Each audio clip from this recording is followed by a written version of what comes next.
My best friend faked my death online for Instagram likes, so I exposed her lies to everyone. A year later, she's back, crying at my doorstep, begging me to fix her ruined reputation. When I first got to college, I expected it to be the college experience that the movies always talk about. Instead, I spent my first month eating completely alone in the hallways, feeding my TikTok scrolling addiction to help myself feel less like a loser LMAO. Every night I went to sleep fantasizing about dropping out, but I knew my immigrant parents would completely crash out if I ever dared to bring that up, so I just ranted in my notes app LOL. So this is the state I was in when I met Ava. She saw me sitting alone one day and told me she liked my shoes, and from there, our friendship was born. She even added me to the Snapchat group chats. Whenever I posted on Instagram, I felt so cool because I'd get dozens of comments from girls in high school and college hyping me up. There was just one red flag. Ava was obsessed with her social media presence, like really obsessed. One time we went out for brunch, and as I was about to put my bacon in my mouth, she grabbed my wrist and made me put everything down so she could take a photo. At the time, I didn't mind because she had 15,000 followers that she needed to update, but she ended up trying to find the right angle for almost a full hour. But I figured that if this was her only flaw, then that was okay. Soon our friendship developed into one of those codependent bestie friendships that basically feels like a relationship. If we weren't hanging out in person, then we'd be on FaceTime. But she was about to become my biggest op. That summer, I invited her to my family holiday. There was just one thing I was extremely worried about: my autistic brother. He was the type of boy to apologize to the playground swing when it was too dirty for him to use, the type to wave his hands and excitedly scream "hello" to every pigeon he passed by. But Ava really made it seem like she was completely fine with everything. She even got him an expensive toy dinosaur as a late birthday gift. On the first day of the trip, he spent an hour arranging napkins into perfect triangles. In the process, he ended up knocking Ava's designer sunglasses on the floor. They didn't even scratch, but I guess it was still enough to annoy her because she ended up posting a photo of them to her story. "This is why all autistic kids should be put down," was the caption. She even photoshopped a crack into her lens for dramatic effect. "It's my Instagram page, I can post what I want," is all she said when I confronted her. Her tone was so entitled that I swear I thought she was pranking me, but then she turned her body around and went back to doom scrolling. Well, I had heard dozens of stories about how going on holiday with your bestie will always cause fights, and I was determined to disprove that. I had no idea how bad things were about to get. We were by the beach when a couple were taking wedding photos nearby. I was extremely proud of Tommy, because if it was that time a year ago, he would have run up to the couple and tried to join the photos. But now he was just sitting still, smiling wide and playing with the sand. Well, that's when we were hit with the wrath of Ava. When the couple were done taking pictures, Ava grabbed their balloon display to take photos. Cool. Until one of her ugly, freakishly long acrylics accidentally popped one. Tommy immediately tensed up and screamed. When I glanced over at Ava, I expected her to look guilty, or at least stop touching the balloons. But no. Instead, she had this evil smirk on her face like she was some sort of little gremlin. And as soon as I managed to calm Tommy down, she popped another, and another. In the 10 seconds, she had popped 5 more balloons. Too loud,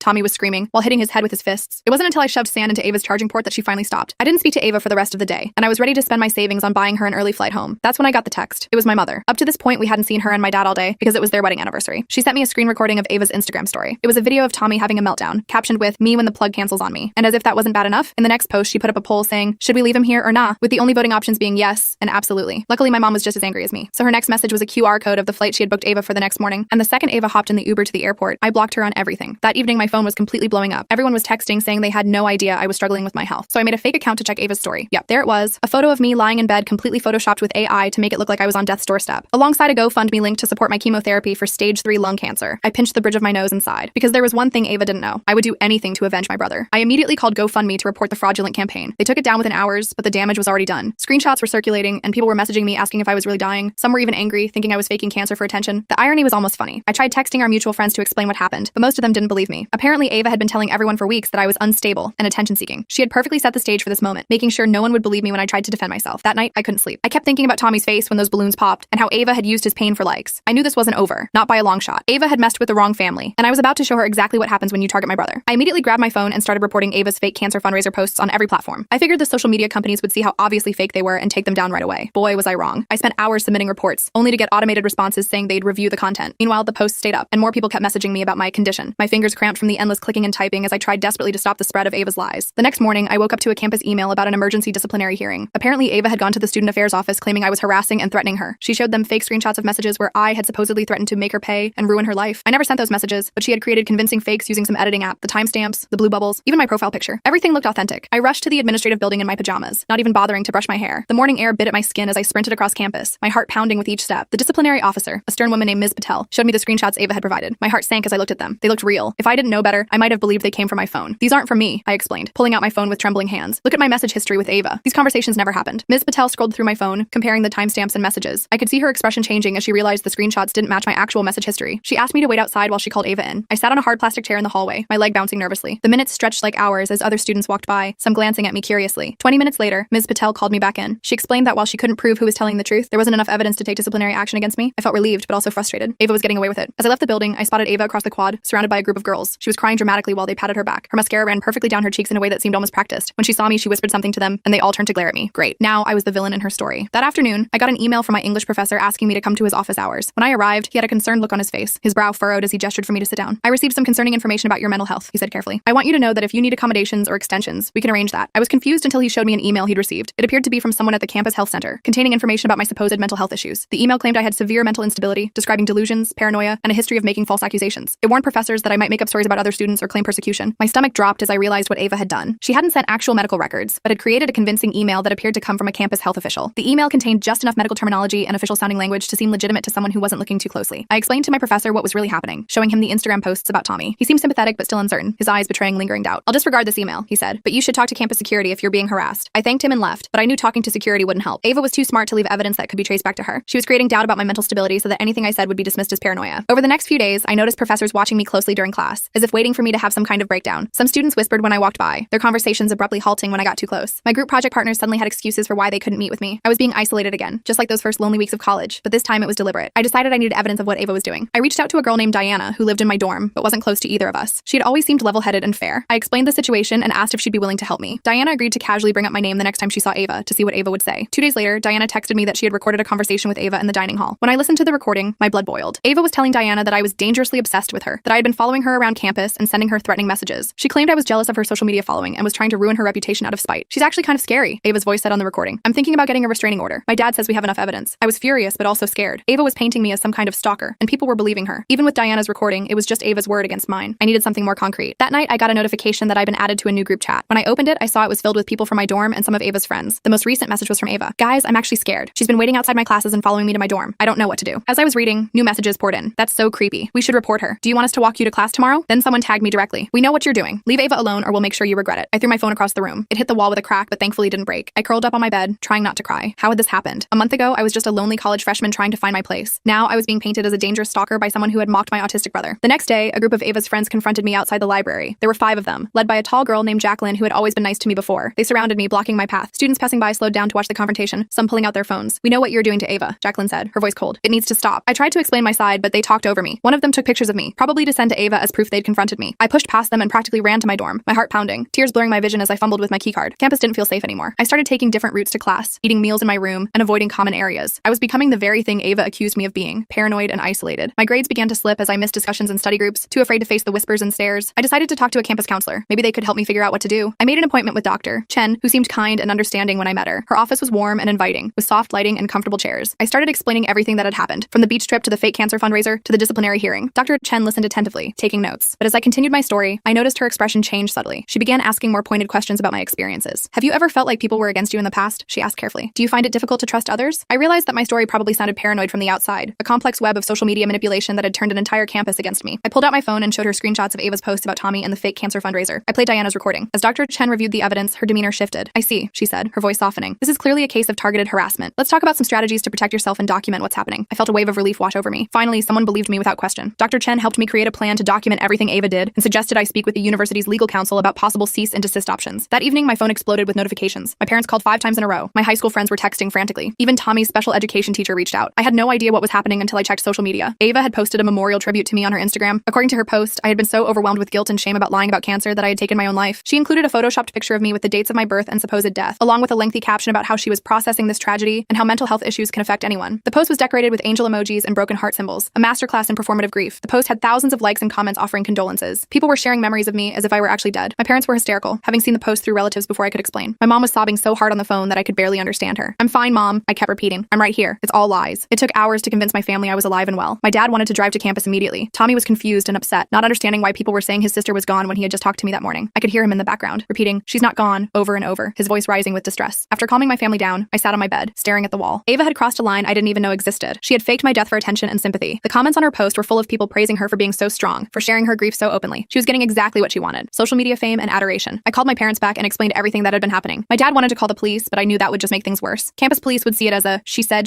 situation, and Ava had already poisoned the well by making everyone think I was unstable. That's when my mom suggested something unexpected. "What if we don't correct this right away?" "What do you mean?" I asked. "If everyone thinks you're gone," she said carefully, "then Ava won't be watching what she says or does. She might get careless." It was a crazy idea, but it made a strange kind of sense. If Ava thought she had won, she might reveal her true colors to someone who could help me prove what she was doing. My parents agreed to keep quiet about the hoax for 48 hours. I emailed my professor saying I had a family emergency and would be missing classes. Then I deleted all my social media apps and turned off my phone. For all intents and purposes, I disappeared. My roommate Lisa agreed to help me. She wasn't close with Ava and had seen enough of her behavior to believe my side of the story. Lisa would go to a party that weekend where Ava would likely be, wearing a hidden microphone we bought from an electronics store. The plan was risky. If Ava discovered what we were doing, she would just spin it as more evidence of my obsession with her. But I was desperate. I needed something concrete that would show everyone who Ava really was. The night of the party, I sat alone in my dorm room, staring at the ceiling. The walls seemed to close in as I waited, my mind racing with worst-case scenarios. Lisa texted updates every hour, there. Ava had arrived. Ava was drinking. Ava was telling stories about me to a group of people. Around midnight, Lisa burst into our room, her face flushed with excitement. I got it, she said, holding up her phone. I got everything. She played the recording for me. Ava's voice was slightly slurred from alcohol, but perfectly clear. Of course I made it all up, she was saying to someone. She was so boring following me around like a lost puppy. And her brother? God, what a freak. I couldn't stand being around him for one more minute. A male voice asked, so she didn't really have cancer? Ava laughed. No, idiot. I made that up too. And now everyone thinks she unalived herself because of it. It's perfect. My follower count is up by like 3,000 since yesterday. That's kind of messed up, the guy said. Whatever, Ava replied. It's not my fault people are stupid enough to believe anything they see online. Besides, she deserved it for dumping sand in my phone. Do you know how much an iPhone costs? The recording continued for several more minutes, with Ava bragging about how she had manipulated everyone, from our friends to my professors to the campus counseling center. She admitted to creating fake screenshots, sending emails that appeared to be from health officials, and orchestrating the group confrontation outside the library. I sat in stunned silence when the recording ended. Part of me had still hoped there was some misunderstanding, that Ava wasn't really as calculating and cruel as she seemed, but the recording erased all doubt. She had systematically tried to destroy my life because I stood up for my brother. What are you going to do with it? Lisa asked, her eyes wide with anticipation. I thought for a moment. Send it to me. I need to talk to my parents first. My mom and dad were relieved to hear I had evidence. We discussed our options and decided on a plan. The next morning, I would go to the student affairs office with the recording and my parents. We would file a formal complaint against Ava for harassment, defamation, and creating a hostile environment. But before I could do that, something unexpected happened. One of Ava's friends, a girl named Catherine who I barely knew, sent me a message on Snapchat. I know you're not dead. I heard the recording from last night. Ava is telling everyone she's going to your funeral this weekend for content. This has gone too far. Catherine sent me screenshots of a group chat where Ava was planning to create fake crying videos at a cemetery for her Instagram. She was asking friends to film her breaking down by a random grave that she would claim was mine. She had even bought a bouquet of white roses and planned her outfit, a modest black dress that would look good with a filter. That was the final straw. I forwarded everything to my parents, who immediately called the dean of students. We set up an emergency meeting for that afternoon. When I walked into the administration building with my parents, I felt a strange sense of calm. I had spent weeks feeling powerless, watching Ava spin her web of lies, but now I had proof. I had the truth on my side. The dean, Dr. Williams, listened to our story with increasing concern. When we played the recording, his face darkened. He asked for copies of everything. The recording, the screenshots, the fake memorial post, the fabricated emails Ava had sent to my professors. This is one of the most disturbing cases of harassment I've seen in my 20 years at this university, he said. I assure you we will take immediate action. While we were in the meeting, my phone buzzed with notifications. Word was spreading that I was alive. Ava had posted a shocked update claiming she had just received word that reports of my death were incorrect. She was trying to backpedal, suggesting there had been a misunderstanding and that she was overjoyed to learn I was okay. But it was too late. The recording from the party was circulating. Students were sharing it in group chats and on social media. People who had believed Ava's lies were now seeing the truth. Her carefully constructed image was crumbling in real time. By that evening, Ava's Instagram account had been set to private. Her followers were dropping by the hundreds. The friends who had confronted me outside the library were sending apologies. Professors who had received the fake emails were reaching out to express their support. The next day, Dr. Williams called me to his office. Ava had been suspended pending a full investigation. She had already packed her things and left campus, unwilling to face the backlash from her former friends and followers. We've contacted her parents, Dr. Williams explained. They're as shocked as everyone else. Apparently, she's been creating elaborate fictions on social media for years. This isn't the first time she's fabricated serious allegations about someone, but it's certainly the most extreme case. I felt a strange mix of emotions, relief that it was over, anger at what she had put me and my family through, and sadness that someone could be so desperate for attention that they would go to such lengths. That weekend, I went home to see my family. Tommy ran to hug me the moment I walked through the door, his arms wrapping tightly around my waist. I knew you weren't gone, he said simply. Bad people tell lies. I hugged him back, tears in my eyes. You're right, Tommy. Bad people do tell lies, but they don't win in the end. As I sat with my family that night, watching Tommy arrange his dinosaur collection in perfect rows, I thought about Ava. Her need for validation had cost her everything. Her friends, her education, her reputation. All the followers in the world couldn't fill whatever emptiness drove her to such cruelty. My phone buzzed with a message from Lisa. She had sent a screenshot of Ava's Instagram account. It was completely gone, deleted or deactivated. The digital empire she had built on lies had finally collapsed. I put my phone away and turned my attention back to my family. Tommy was explaining the difference between a stegosaurus and an ankylosaurus, his face animated with joy. This was what mattered. This was real. The next week, I returned to campus with a new perspective. The whispers and stares had transformed into supportive smiles and friendly waves. People who had never spoken to me before stopped to check how I was doing. Professors who had once watched me suspiciously now praised my resilience. I found myself surrounded by genuine friends, not the superficial connections Ava had offered, but people who had seen the truth and stood by me. Lisa, Diana, Catherine, and others formed a support system I never expected to have. As for Ava, I heard she transferred to a school on the opposite coast, where no one knew her story. Part of me hoped she would learn from this experience, that she would understand the damage her actions had caused. But another part of me knew that people like Ava rarely change. They just find new audiences for their performances. I decided to channel my experience into something positive. I started a campus support group for students with autistic siblings or family members. I shared Tommy's story, not as a source of shame or mockery, but as a celebration of his unique perspective on the world. The group quickly grew, with students sharing their own experiences and challenges. One evening, as I was leaving a meeting of the support group, I received a final message from an unknown number. It was Ava. You ruined my life, the message read. I hope you're happy. I stared at the phone for a long moment, considering how to respond. Then I blocked the number without replying. Ava had tried to destroy me with lies. I had defended myself with truth. There was nothing left to say. I didn't respond to Ava's message. What was the point? She'd spent months trying to destroy my life with lies, and I'd finally exposed her with the truth. There was nothing more to say. I tossed my phone onto my bed and stared out the window at the campus quad below. Students were walking to class, laughing, completely unaware of the drama that had consumed my life. I felt weirdly disconnected from it all, like I was watching a movie of someone else's college experience. The next morning, I woke up to another flood of messages. Not from Ava this time, but from random accounts I didn't recognize. Some were supportive, saying they'd heard what happened and were on my side. Others were nasty, calling me a liar and attention seeker. Apparently, Ava had created a new account and was still trying to spin her version of events. I scrolled through a few messages before giving up and tossing my phone aside again. I was so tired of all this. I dragged myself to class, keeping my head down and hoping no one would notice me. Fat chance. Everyone was staring and whispering. I slid into a seat in the back row and tried to focus on the lecture, but my mind kept wandering. What was Ava's endgame here? She'd been exposed. The recording was clear evidence of her lies. Why couldn't she just accept defeat and move on? After class, a girl named Janet approached me. I vaguely recognized her from one of the Snapchat groups Ava had added me to months ago. Hey, I just wanted to say I believe you, she said, shifting awkwardly from foot to foot. Ava did something similar to my roommate last year. Not as extreme, but yeah, she has issues. I thanked her, surprised by the support. As I walked across campus, 2 more people stopped me to say similar things. Apparently, Ava had a history of manipulating people that went back further than I realized. I wasn't her first target, just her most ambitious one. When I got back to my dorm, Lisa was waiting with news. She'd been monitoring the social media fallout and discovered something interesting. Ava had created a new Instagram account and was now claiming to be the victim of a cancel culture mob. She was painting herself as misunderstood and persecuted. Check this out, Lisa said, showing me her phone. Ava had posted a tearful video explaining how she'd been framed by jealous haters who edited audio to make her look bad. The comments were a mix of people calling her out and others defending her. The defenders seemed to be mostly people who didn't know her personally, followers who only saw the carefully curated version of herself she presented online. I shook my head in disbelief. She just won't stop, will she? There's more, Lisa said, swiping to another post. She's planning to come back to campus next week to clear her name in person. She's organizing some kind of gathering at the student union. My stomach dropped. Just when I thought this nightmare was ending, Ava was planning to bring it right back to my doorstep. I called my parents to update them, and my dad immediately wanted to drive up again. I talked him down, assuring him I could handle it. But honestly, I wasn't sure I could. That night, I barely slept. I kept imagining scenarios where Ava showed up with a mob of supporters, or worse, alone and playing the victim so convincingly that people turned against me again. By morning, I was a mess of anxiety and exhaustion. I decided to skip my morning classes and went to see Dr. Williams instead. His secretary tried to tell me he was busy, but when I explained it was about Ava, she immediately ushered me in. Dr. Williams listened gravely as I explained what was happening. I'm aware of Ms. Josie's social media activities, he said when I finished. Campus security has been monitoring the situation. She's currently not permitted on university property, and if she attempts to enter, she will be escorted off campus. That was somewhat reassuring, but I knew Ava. She was resourceful and determined. If she wanted to cause trouble, a campus ban wouldn't stop her. What about her gathering? I asked. She's telling people to meet her at the student union. Dr. Williams frowned. We'll have security present, but I suggest you avoid that area entirely that day. No need to put yourself in a potentially volatile situation. I nodded, though I wasn't sure avoiding Ava was the answer anymore. Running and hiding hadn't worked so far. Maybe it was time to face this head on. The day of Ava's planned return, I woke up with a strange sense of calm. I'd spent the previous evening talking with my support group, and they'd helped me see things differently. Ava only had power if I gave it to her. Her lies only worked if people believed them. And thanks to the recording and screenshots, fewer people were believing her every day. I decided not to hide. I went about my normal routine, attending classes and eating lunch in the dining hall like any other day. Lisa stuck by my side, along with Diana and a few others who'd become friends through this ordeal. We were sitting at our usual table when a commotion erupted near the entrance. Ava had arrived, flanked by 2 girls I didn't recognize, probably followers from her new account who didn't know the real story. She was dressed all in black, like she was attending a funeral, and wearing oversized sunglasses despite being indoors. Classic Ava, always with the dramatics. The dining hall went quiet as she scanned the room, clearly looking for me. When our eyes met, she started walking directly toward our table. My new friends tensed, forming a protective circle around me. I took a deep breath and stood up to face her. You've got a lot of nerve showing up here, I said, surprised by the steadiness in my voice. Ava pushed her sunglasses up onto her head, revealing eyes rimmed with perfectly applied crying makeup. I just want to talk, she said, her voice carrying across the now silent dining hall. To clear the air. There's nothing to clear, I replied. You lied about me. You lied about my brother. You faked my death for Instagram likes. Everyone knows the truth now. Ava's face hardened for a split second before she composed herself back into victim mode. That recording was edited. You know it was. You've been trying to ruin my life from the beginning because you're jealous of my following. I almost laughed at the absurdity of it. Jealous? Ava, I never cared about your followers. I just wanted a friend. A real friend. Not someone who would mock my autistic brother for content. Ava's 2 companions exchanged uncomfortable glances. Clearly she hadn't filled them in on that part of the story. That's not what happened, Ava insisted, her voice rising. You're twisting everything. Am I? I pulled out my phone and held it up. Should I play the recording again? Right here, in front of everyone? Because I will. Ava's face paled. She hadn't expected me to stand up to her like this. She'd expected the same scared, lonely girl she'd manipulated before. You don't understand what it's like, she said, her voice dropping to a whisper. To build something online and then watch it all disappear. My sponsors dropped me. My followers left. My parents took away my phone for 2 weeks. Do you know what that feels like? For a moment, I almost felt sorry for her. Almost. Then I remembered Tommy's face when she deliberately popped those balloons. I remembered the panic in my parents' voices when they thought I was dead. Actually, I do know what it feels like to watch your life fall apart, I said quietly, because you made it happen to me. The difference is, I didn't deserve it. A campus security officer appeared at Ava's side. Ms. Jousey, I need to ask you to leave the premises. You're violating the terms of your suspension. Ava looked around the dining hall, suddenly aware that everyone was watching. Her carefully crafted victim narrative was crumbling in real time. With one last glare at me, she turned and stormed out, her companions trailing behind her, looking confused and embarrassed. As soon as she left, the dining hall erupted in chatter. People came up to our table to check if I was okay. A guy from my psychology class who I'd barely spoken to before offered to walk me to my next class, just in case. It was weird having so many people suddenly concerned about me, but also kind of nice. That evening, Lisa burst into our room waving her phone excitedly. You have to see this, she exclaimed. She showed me a video that was circulating on campus social media. Someone had recorded my confrontation with Ava in the dining hall and posted it. The comments were overwhelmingly supportive of me, with many people sharing their own negative experiences with Ava. But the real bombshell came from one of the girls who had accompanied Ava to campus. She had posted a lengthy statement distancing herself from Ava, explaining that she'd been misled about the situation and apologizing for her role in it. She included screenshots of messages where Ava had coached her on what to say and how to act during the confrontation. She's completely done now, Lisa said, flopping onto her bed. No one's going to believe anything she says after this. I should have felt triumphant, but mostly I just felt tired. The whole saga had drained me in ways I hadn't realized. I'd spent so much energy fighting Ava's lies that I hadn't had much left for actually enjoying college or focusing on my classes. The next few weeks were surprisingly quiet. Ava's social media accounts went dark. Rumors circulated that she'd transferred to a school in another state or that she was taking a mental health break at home. I didn't really care where she was, as long as it wasn't here. I slowly settled back into a normal college routine. My grades improved as I was able to focus on schoolwork again. I made real friends, not the superficial connections Ava had offered. I even started dating a guy from my calculus study group who'd been supportive throughout the whole ordeal. One Saturday morning, I was having breakfast with my parents and Tommy, who were visiting for the weekend. Tommy was arranging his pancakes in a perfect circle, carefully placing each blueberry in a specific pattern. My mom was telling me about some drama in their neighborhood, and my dad was pretending to listen while scrolling through sports scores on his phone. It was so normal, so peaceful, that I almost didn't check when my phone buzzed with a notification. But curiosity got the better of me, and I glanced down to see an email from Dr. Williams. I wanted to inform you that Ms. Josie has officially withdrawn from the university, the email read. She will not be returning. I hope this brings you some closure, and I commend you for your resilience throughout this difficult difficult situation. I put my phone down and looked at my family. Tommy had finished arranging his food and was now happily eating, occasionally making dinosaur noises between bites. My parents were bickering good-naturedly about whose turn it was to clean the gutters when they got home. Everything okay? My mom asked, noticing my expression. I nodded. Yeah, everything's good. And for the first time in months, I really meant it. Ava was gone. Her lies had been exposed. The truth had won. I picked up my fork and stole a blueberry from Tommy's plate, laughing when he protested loudly. Later that day, I took Tommy for a walk around campus. He was fascinated by the old buildings and the squirrels that darted across the quad. We stopped by the campus bookstore, where I bought him a university t-shirt that he immediately put on over his regular shirt. As we were leaving the store, I spotted a familiar face. It was Catherine, the girl who had first sent me the recording of Ava at the party. She waved and came over to say hello. Is this your brother? She asked, smiling at Tommy. I nodded. Tommy, this is my friend Catherine. Tommy looked up from the squirrel he'd been watching. Hello, he said, not making eye contact, but giving a little wave. I like your shirt, Catherine told him. That blue is my favorite color. Tommy beamed. Blue is the best color. It's the color of the sky and the ocean and blueberries and my dinosaur. Catherine listened patiently as Tommy listed every blue thing he could think of. She didn't interrupt or look uncomfortable. She just let him talk, nodding and smiling. When we eventually said goodbye and continued our walk, I felt a surge of gratitude. For Catherine, for Lisa, for all the people who had stood by me, for my family, who had never doubted me, even for Dr. Williams and the university administration, who had ultimately done the right thing. That evening, after my parents took Tommy home, I sat on my bed scrolling through old photos on my phone. I came across a picture from last fall, me and Ava at that brunch where she'd made me wait an hour to eat while she took photos. I was smiling in the picture, but I could see now how forced it looked, how uncomfortable I really was. I deleted the photo and blocked Ava's number for good measure, even though she hadn't tried to contact me again. Then I texted the group chat with my new friends to see if anyone wanted to grab dinner. As I walked to the dining hall to meet them, I passed the spot where I used to sit alone during those first lonely weeks of college. It felt like a lifetime ago. I was a different person now, stronger, wiser, less desperate for approval. My phone buzzed with a text from Lisa. Grabbed us a table by the windows. Hurry up. They have those cookies you like tonight. I smiled and picked up my pace. The past was behind me. Ava was gone. And I had a whole future ahead. One filled with real friends, honest connections, and not a single fake Instagram post.